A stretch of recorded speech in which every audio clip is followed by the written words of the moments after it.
प्रतापराव गुजरांच्या नंतर हंबीरराव मोहिते यांना सेनापती पदाची धुरा देण्यात आली।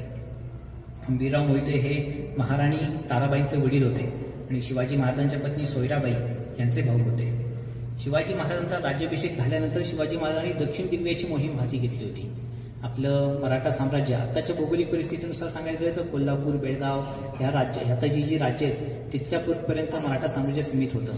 त्या मराठा साम्राज्याच्या सीमा चेन्नईच्या जवळ असणारे जिंजी, वेल्लोर, तंजावर इथपर्यंत पसरवण्याचं भला मोठा मराठा साम्राज्याचा साम्राज्य विस्तार हा दक्षिण दिग्विजय मोहिमेमध्ये झाला होता आणि या मोहिमेमध्ये छत्रपती शिवाजी महाराजांच्या सोबत हंबीरराव मोहिते होते।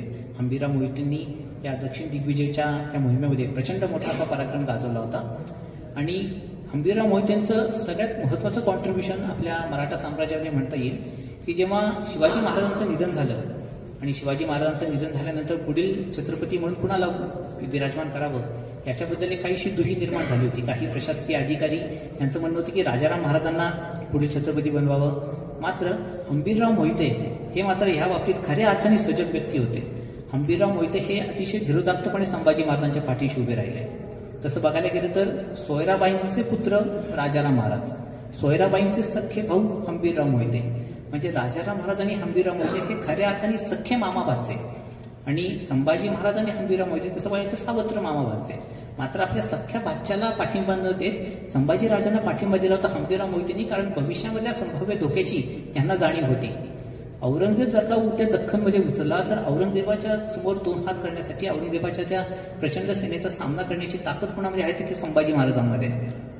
राजाराम महाराजांचं वय तेव्हा लहान होतं, त्यामुळे छत्रपती पदावरती विराजमान कुणी व्हायला पाहिजे तर फक्त संभाजी महाराजांनीच व्हायला पाहिजे। त्यामुळे इतर जे कोणी प्रशासकीय अधिकारी, दरबारी मंडळी, अष्टप्रधान मंडळातील अधिकारी संभाजी महाराजांच्या विरोधात होते, मात्र हा व्यक्ती संभाजी महाराजांच्या बरोबर होता आणि ह्यांच्या पाठिंब्यामुळे संभाजी महाराज खऱ्या अर्थी छत्रपती पदावरती विराजमान झाले आणि पुढे औरंगजेबाशी जो एक दीर्घ लढा संभाजी महाराजांनी दिला त्याच्यामध्ये देखील हंबीरराव मोहितेंचा खूप मोठा वाटा आहे। संभाजी महाराजांना पकडण्यासाठी वेगवेगळ्या ठिकाणी आपल्या स्वराज्याची लयलूट आणि प्रदेश जिंकण्यासाठी औरंगजेबाने जे आपले वेगवेगळे सरदार पाठवले होते त्यापैकी सर्जा खान नावाचा जो सरदार होता त्याच्या विरुद्ध वाई इथं हंबीरराव मोहितेंचं युद्ध झालं आणि ह्या युद्धामध्ये एक तोफेचा गोळा लागून हंबीरराव मोहिते यांना वीर मरण। हंबीरराव मोहितेंचं मूळ गाव आपल्या साताऱ्याच्या थोडं पुढे हायवेच्या उजव्या बाजूलाच तळबीड नावाचं गाव आहे। त्या तळबीड ह्या गावामध्ये हंबीरराव मोहिते यांचे समाधी स्मारक आहे, त्याला तुम्ही भेट देऊ शकता।